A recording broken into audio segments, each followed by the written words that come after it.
In this video, we're going to look at how to create a cinemagraph in Photoshop. A cinemagraph is basically a photo with animated elements, and I've pulled a couple of examples from this site. As you can see here, you take a video clip and basically freeze most of the image and allow some of the video to play, and then you can create an animated photograph. Here is another example. Everything in this image has been frozen except this swing is still moving. Now let's look at how to do this. So inside of Photoshop, I have opened a couple of different video clips. So the first thing you'll need to do is download a video clip. Something important is to find a video clip that is locked down, basically on a tripod, so that the whole entire camera isn't moving, just the elements within the frame. So in this waterfall, right, you can see the camera's on a tripod, it's not moving. The only thing that's really moving is the water. And then we've got another one of this ski lift, and you can see that it's also locked down on tripod. There's not a lot of camera movement, but the chair lift is actually moving and the skiers in the background. So once you open one of these video clips in Photoshop, it should automatically open up the timeline. If it doesn't for some reason, you can go to Window and go to Timeline, and it should open up. And once we've got our clip open, you can see over here in the layers, it'll open up a folder, a video group, and then the video itself. We need to go ahead and get rid of this folder by just dragging this video out of that group. And once it's out, you can then click on the folder or the group and just delete it. Next thing to do is go ahead and duplicate this clip. So you can right click and you can duplicate the layer. You can drag it down to the new layer button, or you can hit Ctrl J, and that will create a second copy of that layer. You'll notice they're not actually lined up here. I do want them lined up. I'm going to make sure they're both lined up equally. And this is quite a long clip, so I'm actually going to go ahead and shorten this clip down to somewhere around maybe 6 seconds. Once again, keeping in mind to have them end in the same place. So we play this, you can see there's a waterfall, there's a river running, and we're going to freeze some elements here. So let's go ahead and freeze, maybe the top half will freeze this. We'll allow the water to run below, and go ahead and have the waterfall up top be still.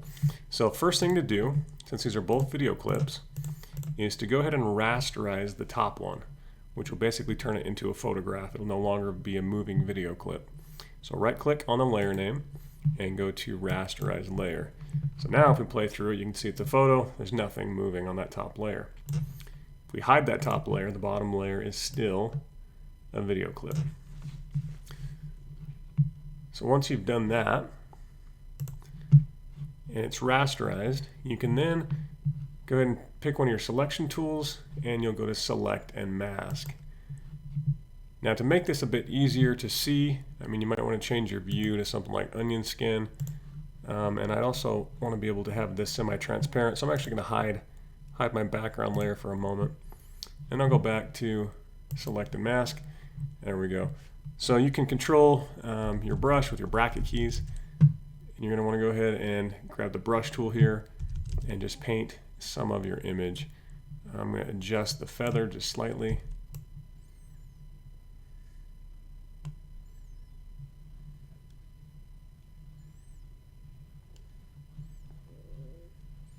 And you can refine the edges and change the feather and do different things like that. Here you can see that'll help blend it in to some degree. Once you've got the parts that you like, go ahead and hit OK. And you can see that part's going to be still while the other part plays below it.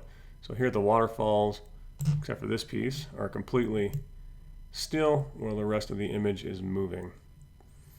If you wanted to do that opposite, you could do that pretty easily in this image. If I go ahead and click on the mask on this top layer, I can hit Alt click it and invert it, and then go ahead and just click back on the picture, and now we've completely froze it so it's opposite. So you can see there's some reflection here. We've got the waterfall falling, but the river itself is frozen. If we play it, that's an interesting looking image. And if you like your results, you can then save it. To save this as an actual moving photograph, a Cinemagraph, you can go to File, Export. We're going to save it for the web, and make sure that you change this to a GIF or a GIF. That is basically an image that will support animation. It will save animation within it. This is going to take quite some time since my image is so big.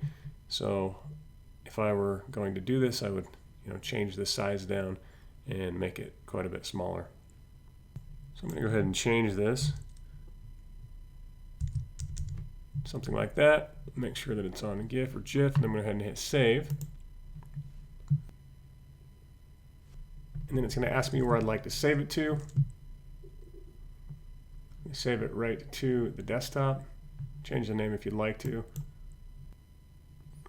And then once you're finished, you can go ahead and look at wherever you've saved it. And if we play this, you can see we've now got an animated photograph. We have created a Cinemagraph. Let's go look at one more example of this. So if we go back into Photoshop, let's take this next one. You'll open up a video clip once again. In this case, we've got, like I said, a chairlift moving. And maybe this time, I'd like to have this chairlift moving while everything else, the skiers and the other chairlifts, are frozen. So first thing we'll do is, again, drag this out of the group. Delete that folder. I'm going to hit Control-J and duplicate that. And then next thing I'll do is line these two up and then find the frame that I like so everything else can be frozen. So I think maybe right at the beginning, actually, to give this chair a little more room to move before this one crosses over. So right about there, I'm going to right click on this top video clip and rasterize the layer. I will then go into select and mask. So let's turn off this bottom layer. And going to paint this chairlift, a little bit of the cable up to about there. Make sure to give it some room to move. And then when you're satisfied with your results, go ahead and hit OK. I'm going to actually feather it just a little bit. And there it is. In this case, it's going to play everything except that chairlift. So that chairlift is the only thing not moving. So I'm going to go ahead and Alt-click on my mask. I'm going to invert it. And then we'll go back and look. And that looks much better. So in this case, it's just that chairlift that's moving, nothing else. And then they're going to cross about there. So let's move back. So maybe we'll end it right about there, about 5 seconds. So we can move this back. We'll cut these video clips off. And if we play that, everything in the frame is still, but the chairlift is moving. And once again, to export this with movement, you're going to go to File, Export, Save for Web. Make sure that you've got GIF selected here, and you can change the size if you want and go ahead and save it out. And that is how you create a Cinemagraph.